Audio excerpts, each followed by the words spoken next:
Hello students. अब जितनी भी हमने अभी तक एडजस्टमेंट्स की हैं उनके बेसिस पे हम पहला प्रैक्टिकल क्वेश्चन सॉल्व कर लेते हैं। मैंने आपके सामने ये क्वेश्चन रखा है, तो सबसे पहले ध्यान से हम ये क्वेश्चन देखेंगे। एक्चुअली हमें क्या करना है कि क्वेश्चन साथ में रख करके उसके बाद हमें सॉल्यूशन जो है वो करना है। तो सबसे पहले जो मेरा मेथड है वो ये है कि आपने सबसे पहले जो है वो एडजस्टमेंट्स पढ़नी है। अगर आपने जो मैंने आपको बताया है कि अगर एडजस्टमेंट का जो इफ़ेक्ट है वो आपने ऑलरेडी लर्न कर लिया है या समझ लिया है, तो आपके लिए बहुत इजी होगा ये फाइंड आउट करना कि इन एडजस्टमेंट का असर जो ट्रायल बैलेंस में आइटम्स दी हुई हैं इनमें से किस किस आइटम्स पे पड़ेगा। तो सबसे पहला जो है वो मेरी एडजस्टमेंट गिवन है। क्लोजिंग स्टॉक आपको गिवन है at the end of the year, जो कि है 24,000 का, और उसकी मार्केट वैल्यू जो है वो 30,000 है। तो क्लोजिंग स्टॉक तो आपको पता है, जब आप ट्रेडिंग अकाउंट और प्रॉफिट एंड लॉस अकाउंट या बैलेंस शीट बनाएंगे तो डायरेक्टली वहाँ पर आप उसे लिख देंगे। यहाँ पर अभी ट्रायल बैलेंस में कोई भी आइटम क्लोजिंग स्टॉक जिसको अफेक्ट नहीं करता है। नेक्स्ट आपका जो है वो एडजस्टमेंट है वेजेस आउटस्टैंडिंग। मार्च मंथ की जो है वेज आउटस्टैंडिंग है वो है 3,000। तो हम ट्रायल बैलेंस में फाइंड आउट करेंगे कि हमारे वेजेस कहाँ हैं और हम वेजेस पे मार्क लगा देंगे। क्लियर है? ये मार्क मैं इसीलिए लगा रही हूँ, जब हम इन आइटम्स को ट्रांसफ़र करेंगे अपने फाइनल अकाउंट्स में तो इनके अमाउंट को हम इनर कॉलम में लिखेंगे।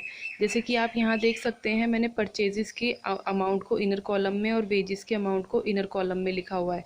तो जब भी हम ट्रांसफ़र करेंगे तो इनर कॉलम में लिखेंगे। नेक्स्ट जो आपका एडजस्टमेंट है वो है salaries account. Salaries outstanding for the month of 2009 for the month of March 2019 वो 2500 है। तो हम ट्रायल बैलेंस में सैलरी फाइंड आउट करके वहाँ पर एक मार्क लगा देंगे। नेक्स्ट जो हमें एडजस्टमेंट गिवन है प्रीपेड एक्सपेंस की गिवन है, और हम प्रीपेड इंश्योरेंस की गिवन है, और इंश्योरेंस को हम फाइंड आउट करेंगे। ये रहा हमारा इंश्योरेंस और हम उस पर मार्क लगा देंगे। क्लियर है? लास्ट हमारी एडजस्टमेंट है डेप्रिसिएशन की on plant and machinery and furniture and fixture. तो प्लांट एंड मशीनरी को हम देखेंगे कि ये रही हमारी प्लांट एंड मशीनरी, और फर्नीचर हमारा उसी के जस्ट नीचे है, तो ये हमारा फर्नीचर हो गया। अब सेकंड स्टेप हमारा ये है, अब हमने सारी एडजस्टमेंट पढ़ ली हैं। अब हमारा सेकंड स्टेप है, हम ये सारी की सारी आइटम्स को यहाँ से रीड आउट करेंगे और इनको पोस्ट करना शुरू करेंगे trading account, profit and loss account and balance sheet में। मैं आपसे कहूँगी कि आप एक बार ये क्वेश्चन नोट डाउन करके अपने साथ में रख लें, क्योंकि मैं आपको बार बार ये पेजेस जो हैं वो ऐसे करके दिखाने वाली हूँ कि आपने कौन सा आइटम कहाँ पर। यहाँ से मेरा ये profit and loss account start है और ये मेरा बैलेंस शीट है। क्लियर? तो अब हम स्टार्ट करते हैं। सबसे पहली आइटम जो हमें गिवन है वो है ओपनिंग स्टॉक, और आपने ऑलरेडी पढ़ा हुआ है ओपनिंग स्टॉक ट्रेडिंग अकाउंट के डेबिट साइड पे आती है। नेक्स्ट आइटम आपको गिवन है सेल्स रिटर्न। सेल्स रिटर्न को मैंने यहाँ पर लिखा है सेल्स। जब सेल्स आएगा मैंने यहाँ पर सेल्स लिख करके बाय सेल्स अकाउंट अमाउंट उसका नहीं लिखूंगी, और सेम टाइम पे क्योंकि हमें अभी सेल्स रिटर्न मिला है तो हम लेस करके सेल्स रिटर्न का अमाउंट लिख देंगे। क्लियर है? मैंने यहाँ पर क्लोजिंग स्टॉक का अमाउंट लिख दिया है और मैंने यहाँ सेल्स रिटर्न का अमाउंट लिख दिया है। नेक्स्ट जो है वो हमारा है कैरेज इनवर्ड, और कैरेज इनवर्ड का अमाउंट जो है वो ट्रेडिंग अकाउंट में आता है और मैंने ट्रेडिंग अकाउंट में उसका अमाउंट लिख दिया। नेक्स्ट है आपका कैरेज आउटवर्ड, और कैरेज आउटवर्ड आपका प्रॉफिट एंड लॉस अकाउंट में आता है और वो मैंने प्रॉफिट एंड लॉस अकाउंट में यहाँ पर लिख दिया है। नेक्स्ट आपका आइटम जो है वो आपका गिवन है वेजेस, और वेजेस देखिए मैंने यहाँ पर ये वेजेस इनर कॉलम में लिखा है क्योंकि मैंने उस पर ऑलरेडी मार्क लगा दिया था, और ये मैंने इनर कॉलम में लिखा है। नेक्स्ट है सैलरीज, और सैलरीज हम देखेंगे सैलरीज जो है वो प्रॉफिट एंड लॉस अकाउंट में आती है, तो सैलरीज मैंने आपकी यहाँ पर प्रॉफिट एंड लॉस अकाउंट में यहाँ पे लिख दी है। क्लियर है? जो जो आइटम्स पे मैं टिक लगा रही हूँ वो आइटम्स आपने उसी टाइम पे फिल करनी है। आपने ऐसा नहीं है कि आपने पहले प्रॉफिट एंड लॉस अकाउंट बनाना है, पहले ट्रेडिंग अकाउंट बनाना है, पहले प्रॉफिट, फिर प्रॉफिट एंड लॉस अकाउंट बनाना है, फिर बैलेंस शीट। तीनों आपने फॉर्मेट ट्रेडिंग अकाउंट का, प्रॉफिट एंड लॉस अकाउंट का एंड बैलेंस शीट का फॉर्मेट आपने एक साथ बनाना है, और जो भी आइटम्स आपको ट्रायल बैलेंस में मिलेंगी उसको आपने उसी टाइम पे तीनों में से किस स्टेटमेंट में आएगी आपने उसी टाइम पे लिख देना है। क्लियर है? नेक्स्ट है आपका नेक्स्ट आइटम आपका सैलरी के बाद है plant and machinery. Plant and machinery आपकी बैलेंस शीट में आती है और प्लांट एंड मशीनरी मैंने यहाँ पर लिखी है, इसका अमाउंट है 90,000। क्लियर। नेक्स्ट आपका आइटम गिवन है यहाँ पर फर्नीचर, और फर्नीचर भी आपकी बैलेंस शीट में आती है और मैंने बैलेंस शीट का ऑलरेडी फॉर्मेट बना करके उसमें मैंने फर्नीचर का आइटम यहाँ पर ऑलरेडी लिख दिया। क्लियर है। नेक्स्ट आपका आइटम है यहाँ पर फर्नीचर के बाद है डेटर, बिल्स रिसीवेबल और कैश। मैंने तीनों आइटम्स एक साथ पढ़ लिए हैं और तीनों आइटम्स मैंने बैलेंस शीट में आने थे, तो एक साथ बिल्स रिसीवेबल आपका 25,000, डेटर्स 52,000 एंड कैश 6,800 मैंने यहाँ पे लिख दी है। नेक्स्ट आइटम जो है वो मेरा है यहाँ पर travelling expense, lightning travelling expense मेरा प्रॉफिट एंड लॉस अकाउंट में जाएगा, और देखिए मेरा प्रॉफिट एंड लॉस अकाउंट ये रहा और मैंने ट्रैवलिंग एक्सपेंस यहाँ पर 3700 लिखा हुआ है।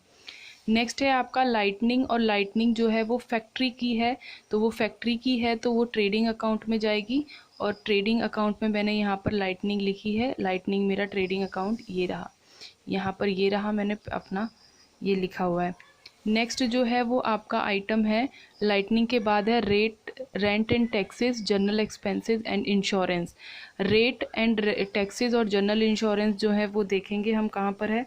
ये रहा रेट एंड टैक्सेस और ये रहा जनरल इंश्योरेंस, जनरल एक्सपेंसेस। और इंश्योरेंस के अमाउंट जो है इंश्योरेंस पे मैंने मार्क कर दिया था, तो इंश्योरेंस का अमाउंट मैंने इनर कॉलम में लिखा है। क्लियर है, क्योंकि उसके ऊपर एडजस्टमेंट है। एंड फिर लास्ट आपका है ड्राइंग्स, और ड्राइंग्स आपको पता है कि ड्राइंग्स आपने कैपिटल में से डिडक्ट करनी होती है, ये आप ऑलरेडी सीख चुके हैं। क्लियर है यहाँ तक। फिर अब हम क्रेडिट, हमारी डेबिट साइड की सारी आइटम्स ख़त्म हो गई हैं, अब हम क्रेडिट साइड पे जाएंगे। क्रेडिट साइड पे सबसे पहले सेल्स गिवन है और सेल्स आपको लिखना होता है ट्रेडिंग अकाउंट में, और वो रही ये रही सेल।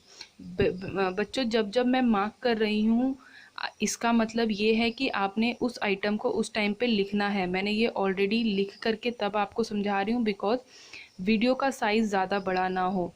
नेक्स्ट आपका आइटम आपको गिवन है परचेज रिटर्न, और परचेज रिटर्न जो है वो आपका परचेजेस में से लेस होगा, और ये रहा वो आइटम। क्लियर है। यहाँ पर हमने परचेजेस को छोड़ दिया था ऊपर से क्रेडिट साइड पे। फिर उसके बाद है आपका परचेज रिटर्न हो गया। नेक्स्ट आपका आइटम जो है वो डिस्काउंट का है, और डिस्काउंट जो है वो क्रेडिट साइड पे है। इट मीन्स वो आपकी इनकम है, तो वो आपके प्रॉफिट एंड लॉस के क्रेडिट साइड पे जाएगी। क्लियर है सभी को। नेक्स्ट है आपका डिस्काउंट के बाद है सन्ड्री क्रेडिटर्स, और क्रेडिटर्स आपकी लायबिलिटी होती है, और ये रहे मेरे सन्ड्री क्रेडिटर्स। नेक्स्ट है आपका बिल्स रिसीवेबल, बिल्स पेबल, और बिल्स पेबल मेरा यहाँ पर मैंने लिख देना है। क्लियर है सभी को। ये जब जब मैं टिक कर रही हूँ आपने ये आइटम्स यहाँ पे लिखनी है। नेक्स्ट है आपका कैपिटल अकाउंट, और कैपिटल अकाउंट मैंने यहाँ पे लिख दिया है। क्लियर है सभी को। हमने सारी की सारी आइटम जो हमारे ट्रायल बैलेंस में गिवन थी वो हमने सारी की सारी अपने तीनों स्टेटमेंट में लिख दी हैं। अब हम वापस से आएंगे एडजस्टमेंट पे और ये देखेंगे इन एडजस्टमेंट का कहाँ कहाँ क्या इफ़ेक्ट होगा। सबसे पहले स्टॉक हमें गिवन है, और स्टॉक मैंने आपको ऑलरेडी बताया है कि मार्केट वैल्यू और बुक वैल्यू जो भी कम होगी हम उसे लिखेंगे। तो 24,000 इज़ लेस देन 30,000, तो हम यहाँ पर क्लोजिंग स्टॉक को दो जगह लिखेंगे, क्योंकि एडजस्टमेंट के टाइम पे हर एक आइटम जो भी आपकी एडजस्टमेंट है वो दो जगह ज़रूर जाएगी। तो पहला क्लोजिंग स्टॉक आपका 24,000 ट्रेडिंग अकाउंट में गया है, और नेक्स्ट जो है वो आपका 24,000 क्लोजिंग स्टॉक आपका बैलेंस शीट में गया है on the asset side of balance sheet. Next जो है वो आपका वेजेस आउटस्टैंडिंग गिवन है, अमाउंट आपको गिवन है 3,000, और आउटस्टैंडिंग वेजेस की जो एडजस्टमेंट होती है वो ये होती है, कोई भी आपके आउटस्टैंडिंग एक्सपेंसेस हैं तो उनकी एडजस्टमेंट ये होती है कि वो आप उस रिलेवेंट उस कंसर्न एक्सपेंस में ऐड करेंगे। तो देखिए आउटस्टैंडिंग वेजेस को मैंने यहाँ पर 3,000 ऐड करके आउटर कॉलम में दोनों का प्लस करके लिखा हुआ है। नेक्स्ट आपको यही 3,000 जो है एज अ लायबिलिटी अपनी बैलेंस शीट में शो करना है, क्योंकि आपने वो चीज़ पेमेंट नहीं की हुई है। नेक्स्ट जो है वो आपका सैलरीज आउटस्टैंडिंग है, मार्च मंथ की अमाउंट आपको गिवन है 2500 का, और सैलरी आपने जो है वो यहाँ पर लिखी हुई है। सैलरीज आपने प्रॉफिट एंड लॉस अकाउंट में लिखी है, और ये 2500 आप यहाँ पर ऐड करके शो करेंगे, और ये सेम 25,000 आपका 2500 सॉरी ये वेजिस का अमाउंट था, अब ये आपका 2500 जो है वो सैलरीज का अमाउंट है, जो कि आपकी दो जगह आ गया। हर एक अमाउंट जो एडजस्टमेंट में है वो आपका इन तीन स्टेटमेंट में से दो स्टेटमेंट में पक्का पक्का आना है, इस बात का आपने ध्यान रखना है। सेम टाइम पे आपने अमाउंट लिख दिया है तो वो बहुत अच्छी बात है। नेक्स्ट जो है वो आपका है प्रीपेड इंश्योरेंस का अमाउंट आपको गिवन है 300, और प्रीपेड इंश्योरेंस आपका प्रॉफिट एंड लॉस अकाउंट में आता है। इंश्योरेंस आपका 1500 आपने ऑलरेडी लिखा हुआ है, तो इंश्योरेंस प्रीपेड इंश्योरेंस की आपकी एडजस्टमेंट होती है, क्योंकि प्रीपेड आपके करंट ईयर को बिलोंग नहीं करते तो आप उसे डिडक्ट करके ख़त्म करेंगे, और आप उन्हें ऑलरेडी पे कर चुके हैं तो जब तक वो पीरियड एक्सपायर नहीं होता तो वो आपकी एसेट कहलाएंगे। और ये 300 मैंने यहाँ पर भी लिख दिया है और ये 300 यहाँ पे लिख दिया है, और डिडक्ट करके आउटर कॉलम में 1200 मेरा यहाँ पर बाहर आ जाएगा। इतनी बात क्लियर है सभी को। नेक्स्ट जो है हमारी एडजस्टमेंट है वो डेप्रिसिएशन की है। Depreciation on plant and machinery 5% and furniture and fixture 20%। तो हम इन दोनों आइटम्स को यहाँ पर देखेंगे तो फर्नीचर पे हमें 20% लगाना है, तो जो हमारा ओपनिंग वैल्यू है फर्नीचर की 10% इज़ 800, 20% 1600 हमने यहाँ पर वैल्यू कैलकुलेट करके लिख दिया है। प्लांट एंड मशीनरी पे 5%, तो 90,000 पे 5% हमने 4500 यहाँ पर लिख दिया है। अब ये 1600 एंड 4500 दोनों आपके एक्सपेंस हैं, नॉन कैश एक्सपेंस हैं, और ये पक्का पक्का आपके प्रॉफिट एंड लॉस अकाउंट में आने चाहिए, जो देखिए यहाँ और यहाँ पर मैंने लिखे हुए हैं, और टोटलिंग जो है वो मैंने बाहर करी हुई है। क्लियर है, हमारी यहाँ पर सारी की सारी एडजस्टमेंट कंप्लीट हो गई हैं, और अब हम टोटलिंग करना शुरू करेंगे। जब जब जिस आइटम्स पे टिक लगा हुआ है इट मीन्स वो मैंने नोट कर लिए। इसके बाद हम सारे डेबिट साइड को टोटल करेंगे और सारी क्रेडिट साइड को टोटल करेंगे, और ये देखेंगे जो क्रेडिट साइड है वो डेबिट साइड से ज़्यादा है, तो क्रेडिट साइड की टोटलिंग मैंने दोनों साइड पे यहाँ पे लिख दी है, उसमें से बाकी सारी आइटम्स की टोटलिंग मैंने डिडक्ट कर दी है। और फिर हमारे पास जो है वो ग्रॉस प्रॉफिट निकल के आया है, जो ग्रॉस प्रॉफिट मैंने ट्रांसफ़र किया है प्रॉफिट एंड लॉस अकाउंट में। तो ये वाला ग्रॉस प्रॉफिट यहाँ पे ट्रांसफ़र हो गया। अब इन दोनों की टोटलिंग की है और मैंने बाकी सारी आइटम्स की टोटलिंग की है, तो वो सारी की सारी टोटलिंग जो है वो ज़्यादा है। तो यहाँ हम देख सकते हैं इन सब आइटम्स की टोटलिंग, और इनकी टोटलिंग मिला करके हमारा क्रेडिट साइड का ज़्यादा है, तो मैंने क्रेडिट साइड इज़ मोर, तो टोटलिंग में मैंने क्रेडिट साइड लिख दिया। एंड टोटलिंग में से मैंने इन सब एक्सपेंसेस इनडायरेक्ट जितने भी एक्सपेंसेस थे सबको डिडक्ट किया है, तो मेरा ये नेट प्रॉफिट आ गया है, और नेट प्रॉफिट को मैंने ट्रांसफ़र कर दिया है कैपिटल में ऐड करने के लिए। क्लियर है, तो कैपिटल में प्रॉफिट ऐड करेंगे और कैपिटल लेस करेंगे तो आउटर कॉलम का मेरा अमाउंट आ गया है, और यहाँ पे भी मेरे सारे आउटर कॉलम के अमाउंट आ गए हैं, और जब मैं दोनों की टोटलिंग करती हूँ तो मेरी बैलेंस शीट टैली हो जाती है। तो यहाँ पर हमने ये किया है कि जो हमारे बेसिक जो शुरू के हमारी एडजस्टमेंट थी वो हमने यहाँ पर कंप्लीट की है इस क्वेश्चन में। आप एक बार इस क्वेश्चन को दोबारा से ट्राई करें और फिर उसे कोशिश करें दोबारा से करने की। Thank you so much.